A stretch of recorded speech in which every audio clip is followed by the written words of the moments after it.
बिहार में तो मानसून सत्र खत्म हो चुका है और मानसून सत्र में एसआईआर को लेके चारों दिन काफ़ी बवाल हुआ। विपक्ष के जितने नेता थे सदन को नहीं चलने दिया और हंगामा जोरदार रहा एसआईआर को लेके। लेकिन अब बिहार विधानसभा चुनाव की तैयारी में तेजस्वी यादव लग चुके हैं और मुकेश सहनी पिछले दिनों सोशल मीडिया के माध्यम से उन्होंने एक 60 सीट लेने की यानी इंडिया गठबंधन में 60 सीट का अधिकार को अपना वर्चस्व बता दिया है। यानी मुकेश सहनी कह रहे हैं कि इंडिया गठबंधन में 60 सीट पे हम चुनाव लड़ेंगे और बाकी शेष सीट पे इंडिया गठबंधन के घटक दल लड़ेंगे। यानी पुरजोर दावा कर रहे हैं कि 60 सीट हम इंडिया गठबंधन में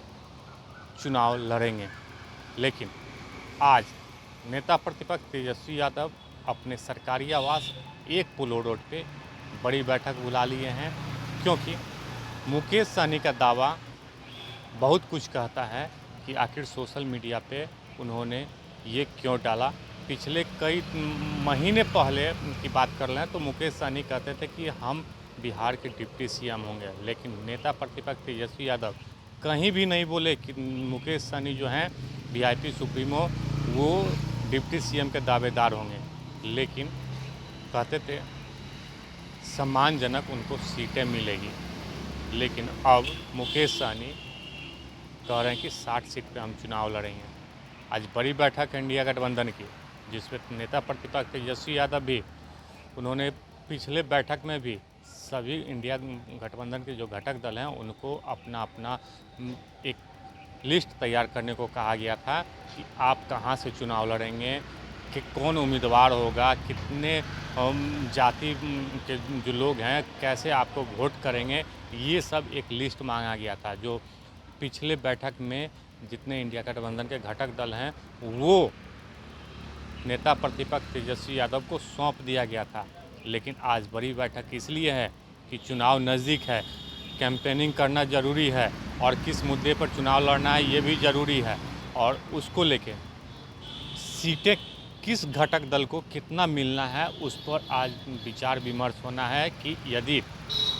आरजेडी को 100 सीट मिले तो कौन कौन से उम्मीदवार होंगे, कांग्रेस को 100 सीट मिले तो कौन कौन से उम्मीदवार होंगे, बाकी जो इंडिया गठबंधन के जो घटक दल हैं तो उसको जो सीटें मिलेगी कौन कौन से उम्मीदवार होंगे उस पर चर्चाएं होंगी। और सबसे पहले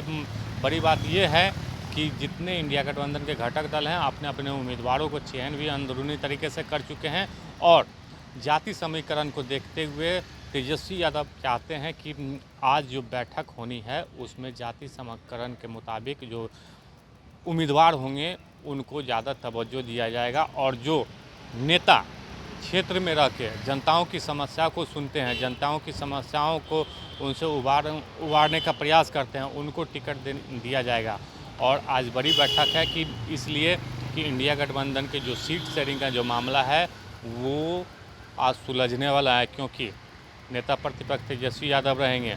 कृष्णा लवरू जो बिहार के प्रभारी हैं, राजेश राम जो बिहार कांग्रेस के प्रदेश अध्यक्ष हैं,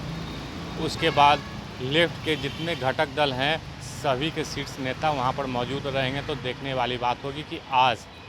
क्लियर होता है या नहीं कि कौन कौन से उम्मीदवार होंगे, कौन जाति के होंगे और कितने सीटों पे कौन से इंडिया गठबंधन के घटक दल होंगे, वो आज विचार विमर्श होना है। और सबसे बड़ी बात है कि एसआईआर को जो लेके जो पिछले दिनों जो मानसून सत्र में जो विधानसभा के दौरान हंगामा हुआ तो सुप्रीम कोर्ट में गया और कहा गया कि सिर्फ एक चुनावी प्रक्रिया जिसके तहत ये वोटर लिस्ट जो पुनर्निरीक्षण है उसको लाया गया है। तो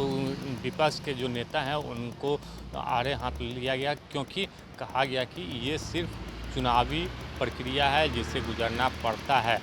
तो विपक्ष के जो नेता हैं उनको का हाथ खाली हुआ और अब आगे क्या होगा एसआईआर को लेके अब नेता प्रतिपक्ष तेजस्वी यादव आज सभी घटक दल को विचार विमर्श करके आगे का जो प्रोग्राम तय करेंगे। आलोक कुमार दर्शन, पटना।